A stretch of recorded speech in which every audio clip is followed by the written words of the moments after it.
Bonjour, bienvenue pour une session partage d'un texte, aujourd'hui pioché dans l'élégance du soi de Jean-Yves Leloup.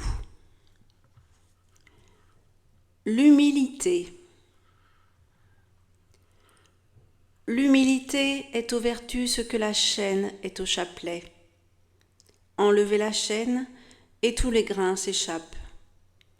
Ôtez l'humilité et toutes les vertus disparaissent. Ces paroles du curé d'Ars rappellent le caractère essentiel de l'humilité. Le mot humilité vient de humus, la terre, d'où vient également le mot humain. Être humain, c'est être humble, et être humble, c'est être vrai, être soi, ni plus ni moins, ne rien rajouter, ne rien enlever. En rajouter, c'est l'orgueil ou la vanité. En enlever, se considérer comme moins que rien. C'est trop, c'est autre chose que le nothing que nous sommes. C'est encore de l'orgueil ou de la fausse humilité. À l'infini, on ne peut rien ajouter et l'on ne peut rien enlever. Paradoxalement, l'homme humble est l'homme qui accepte l'infini en lui, le moi qui laisse être le soi dans la forme limitée qu'il est. Il n'y a pas d'orgueil à être soi, puisque seul l'infini, le réel, le soi, Dieu existe.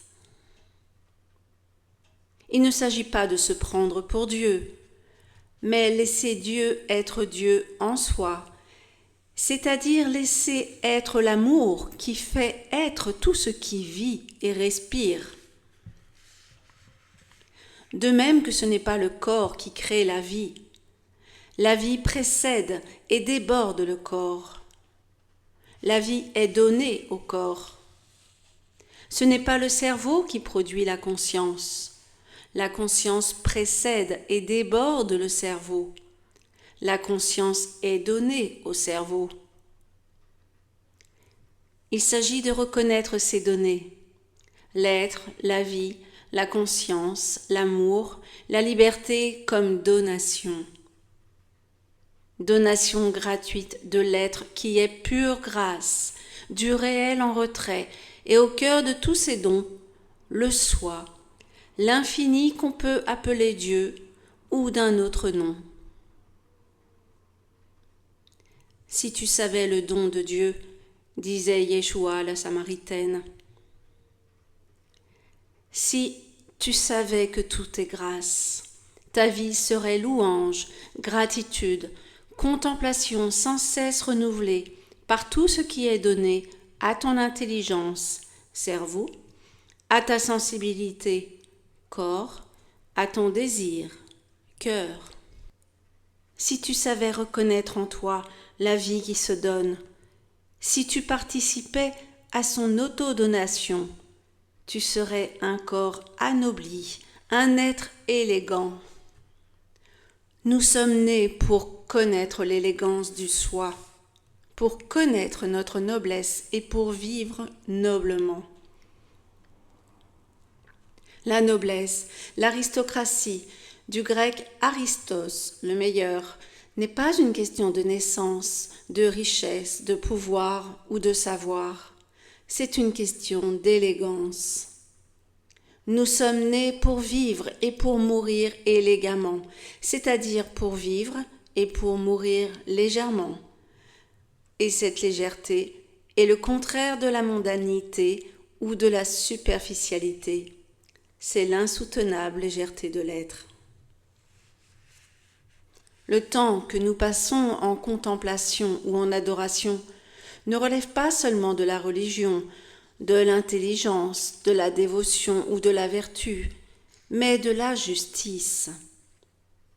Il est juste et bon de le louer en tout temps, en tout lieu et de toute manière. Autrement dit, Il est juste et bon d'aimer gratuitement la vie qui nous donne de vivre. Lorsque nous aimons ainsi gratuitement, pour le simple bonheur d'aimer, nous ne sommes plus de ce monde, nous sommes entrés dans le royaume. C'est le soi, l'homme noble qui règne en nous, c'est l'homme désintéressé. Nombreuses seront les voix qui diront que cela est impossible, et elles auront raison. C'est impossible à l'homme ordinaire, c'est impossible au moi. Quand nous aimons légèrement, gratuitement, c'est le soi qui aime en nous. C'est le logos qui se fait chair, c'est la grâce qui vient à travers le moi éclairer et libérer le monde de ses vulgarités et de sa pesanteur. La magnanimité, la grandeur d'âme et la compassion sont les signes distinctifs de l'être élégant, de l'élégance même du soi. La grandeur et la bonté sont sa véritable nature, et elle rayonne de lui gratuitement. Comme le soleil, il n'est pas avare de ses rayons, quels que soient les nuages ou les voiles qu'on lui oppose. Car on n'aime pas être aimé de cette façon-là. On n'aime pas être aimé d'une façon détachée. On préfère toutes les formes d'attachement, des plus lourdes chaînes aux fils les plus ténus et les plus subtils. Cet amour désintéressé et gratuit de l'homme noble nous laisse trop libres. Et on le sait mieux depuis Kierkegaard. L'angoisse naît de cette liberté, de cette ouverture à tous les possibles. On préfère être possédé par notre environnement, c'est-à-dire dépossédé du soi. L'amour gratuit rend libre. Il n'y a plus de maître ni d'esclave. Il n'y a rencontre que de souverains qui s'inclinent les uns devant les autres. L'autre monde n'est pas un monde autre ou lointain, ni un arrière-monde. C'est une autre façon de vivre et d'aimer. Si nous nous aimions les uns les autres avec l'élégance et sérénité, ce serait la fin du monde, la fin du commerce, de l'exploitation de l'homme par l'homme, la fin de la guerre, la fin... Il faut choisir son apocalypse. Soit le monde périra par les effets de sa propre violence, soit il disparaîtra grâce à l'amour.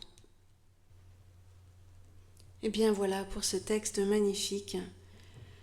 Commenter ce texte est superfétatoire, mais il y a ici l'inspiration d'en souligner toute la noblesse et la pureté à travers ces mots repris. L'homme humble est l'homme qui accepte l'infini en lui, le moi qui laisse être le soi, dans la forme limitée qu'il est.